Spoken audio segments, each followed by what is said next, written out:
আড়াই মাস ধরে ভোট, কোটি কোটি টাকা খরচ, এত আয়োজন সত্ত্বেও বুথমুখো হচ্ছেন না ভোটাররা। দেশজুড়ে রাজনীতির চাপানোতরের সঙ্গে এই প্রশ্ন এখন ওতপ্রোতভাবে জড়িয়ে রয়েছে। কারণ 4 দফা ভোটের শেষে জানা যাচ্ছে 22 কোটি ভোটার এ পর্যন্ত ভোট দিতে আসেননি।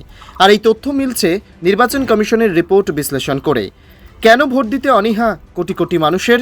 বিপুল আকারে প্রচার বিজ্ঞাপন সত্ত্বেও কেন উদাসীন ভোটাররা? এই প্রশ্নের উত্তর খুঁজতেই চাপ বাড়ছে কমিশনের। এটা যদি মুদ্রার এক পিঠ হয়, উল্টোটা অবশ্যই কেন্দ্রের শাসক দল। একটি ভোট পর্ব মিটছে আর সেই সঙ্গে রক্তচাপ বাড়ছে বিজেপিরও। এই উদ্বেগ কেন? কাদের ভোট কমে গেল? এই প্রশ্নেই এখন ধন্দে গেরুয়া শাসকরা। উদ্বিগ্ন কমিশন মনে করছেন নতুন করে প্রচারে ভোট দিন। কমিশনের ব্র্যান্ড অ্যাম্বাসেডর সচিন তেন্ডুলকরের রেকর্ডেড বার্তা পৌঁছে যাচ্ছে ভোটারদের ফোনে। পরিকল্পনা নেওয়া হয়েছে, প্রচার চালানো হবে আইপিএলের মাঠেও। এছাড়াও ট্রেন, বাস, রেডিও তো রয়েছে। অনলাইনে খাবারের অ্যাপ, এটিএম সহ মোট 26টি উপায়ে প্রচারের প্ল্যান। নতুন করে নেমে পড়েছে বিজেপি অঙ্ক কষতে। এই 4 দফায় 67 কোটি 36 লক্ষ ভোটারের বুথে আসার কথা ছিল, অথচ এসেছেন 45 কোটি 10 লক্ষ, অর্থাৎ ভোট দেননি 22 কোটি 26 লক্ষ মানুষ। সহজ অঙ্কে 33.5% মানুষ বুথমুখ হননি। একটা চিন্তা বাড়াচ্ছে বিজেপির। কমিশন ভাবছে গরম নাকি ভোটদানে অনীহা? কেন আসছেন না ভোটাররা? সব রাজ্যের মুখ্য নির্বাচনী আধিকারিকদের এ ব্যাপারে আরও উদ্যোগী হওয়ার নির্দেশ দেওয়া হয়েছে। ভোটদানের হার বাড়াতেই হবে। আর উদ্বেগের কারণ, ভোটে অনীহার অর্থ প্রতিষ্ঠান বিরোধিতা নয় তো। ভোটদানের হার কম হওয়া মানেই সরকার নিশ্চিন্ত হতে পারে না। গতবারের তুলনায় এবার ভোটার সংখ্যা বেড়েছে 6 কোটি। নতুন ভোটাররা যদি ভোট দিয়ে থাকেন, কোন দিকে গিয়েছে তাদের মত? বিজেপির প্রতি গত 2টি লোকসভা ভোটে যারা ভরসা রেখেছিলেন, তারা এবার বিরত থাকছেন না তো? এই প্রশ্নই ঘুরছে গেরুয়া শিবিরের অন্দরে। তার উপর প্রশ্ন উঠছে তথ্য প্রকাশে কমিশনের টালবাহানা নিয়েও। প্রথম দফার ভোটদানের সমগ্র রিপোর্ট প্রকাশ্যে, তারপর সময়সীমা কমলেও 2 দিনের আগে কিছুতেই তথ্য সামনে আসছে না। এ নিয়ে তৃণমূল কংগ্রেস প্রার্থী মহুয়া মৈত্র ইতিমধ্যেই সরব হয়েছেন। বলেছেন যে হিসেব 24 ঘন্টার মধ্যে আমরা পেয়ে যাচ্ছে, তা প্রকাশে 2 দিন লাগছে যে কেন কমিশনের? বিরোধীদের প্রশ্ন, তথ্যে কারচুপি হচ্ছে না তো? সিপিএমের সাধারণ সম্পাদক সীতারাম ইয়েচুরিও বলেছেন 4 দফা নির্বাচন হয়ে গেল, এখনও ভোটের হার সামগ্রিকভাবে দিতে টালবাহানা কেন? এটা গণতন্ত্রের জন্য ভয়ানক। বিজেপি আসলে বুঝে গিয়েছে যে ওরা কম আসন পাচ্ছে, তাই এখন সাম্প্রদায়িক বিভাজন শুরু করেছে। এবার ক্ষমতায় আসছে ইন্ডিয়ায় 300-র বেশি আসন জিতে। Only 50 meters from Palpara railway station and 1.5 kilometer from National Highway, Palishuri Supermarket Complex, the largest market complex in Nadia district. 1, 2, 3, 4 BHK flats starting from 11.99 lakhs. Instant bank loan. Book now. আড়াই মাস ধরে vote, crore crore টাকা খরচ, এত আয়োজন সত্ত্বেও বুথমুখো হচ্ছেন না ভোটাররা। দেশজুড়ে রাজনীতির চাপানোতরের সঙ্গে এই প্রশ্ন এখন ওতপ্রোতভাবে জড়িয়ে রয়েছে। কারণ 4 দফা ভোটের শেষে জানা যাচ্ছে 22 কোটি ভোটার এ পর্যন্ত ভোট দিতে আসেননি। আর এই তথ্য মিলছে নির্বাচন কমিশনের রিপোর্ট বিশ্লেষণ করে। কেন ভোট দিতে অনীহা কোটি কোটি মানুষের?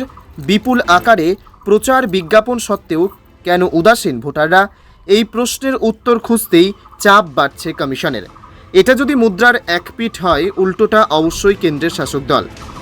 একটি ভোট পর্ব মিটছে আর সেই সঙ্গে রক্তচাপ বাড়ছে বিজেপিরও। এই উদ্বেগ কেন? কাদের ভোট কমে গেল? এই প্রশ্নেই এখন ধন্দে গেরুয়া শাসকরা।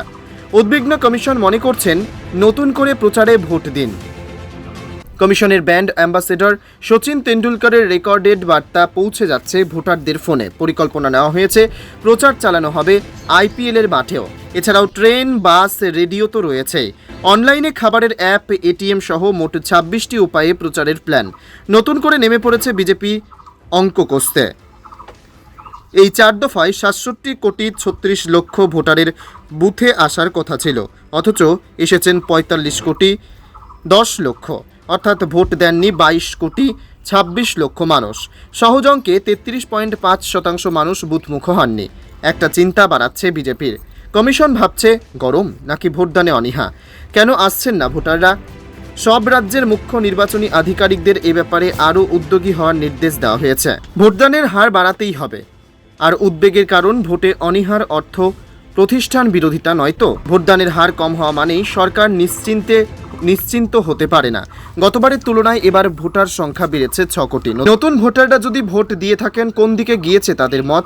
বিজেপির প্রতি গত 2টি লোকসভা ভোটে যারা ভরসা রেখেছিলেন তারা এবার বিরত থাকছেন না তো?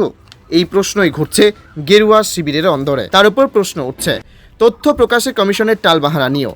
প্রথম দফার ভোটদানের সমগ্র রিপোর্ট প্রকাশ্যে, তারপর সময়সীমা কমলেও দুদিনের আগে কিছুতেই তথ্য সামনে আসছে না।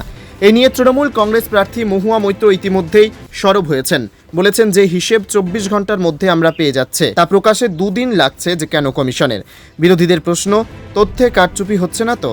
সিপিএমের সাধারণ সম্পাদক সীতারাম ইয়েচুরিও বলেছেন 4 দফা নির্বাচন হয়ে গেল, এখনও ভোটের হার সামগ্রিকভাবে দিতে টালবাহানা কেন? এটা গণতন্ত্রের জন্য ভয়ানক। বিজেপি আসলে বুঝে গিয়েছে যে ওরা কম আসন পাচ্ছে, তাই এখন সাম্প্রদায়িক বিভাজন শুরু করেছে। এবার ক্ষমতায় আসছে ইন্ডিয়ায় 300-র বেশি আসন জিতে।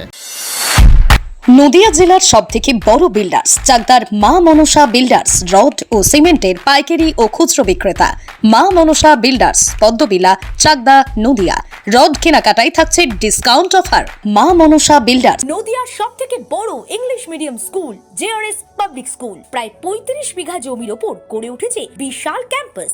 নার্সারি থেকে শুরু করে উচ্চ মাধ্যমিক, ITI college, law college, BEd college, ভর্তি চলছে। JRS public. আপনি কোথায় ইনভেস্ট করবেন, কেন করবেন বুঝতে পারছেন না তো? সঠিক গাইডলাইন পেতে আজই আসুন নদিয়ার চাকদাতে নিবেদিতা প্রাইভেট লিমিটেডে।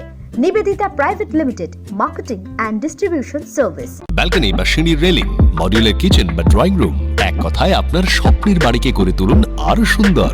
Chakdah ply centre, gorgeous look বা কোয়ালিটি সবে 3 number 1 Chakdah ply centre. Chakdah ply centre, KBM, Chakdah, Nadia. হোমওয়ার্কটা করেছো? হ্যাঁ স্যার। এ বাবা, ভুল করেছো কেন? চোখে কেমন ঝাপসা দেখছি, লিখতে আর পড়তে খুব সমস্যা হচ্ছে। চাকদার মডার্ন অপটিক্স থেকে ভালো চোখের ডাক্তার দেখিয়ে নাও। প্রতিদিন প্রকৃত চোখের ডাক্তার ও দৃষ্টি বিশেষজ্ঞ মডার্ন অপটিক্স, চাকদহে। স্যামসাং, জিও,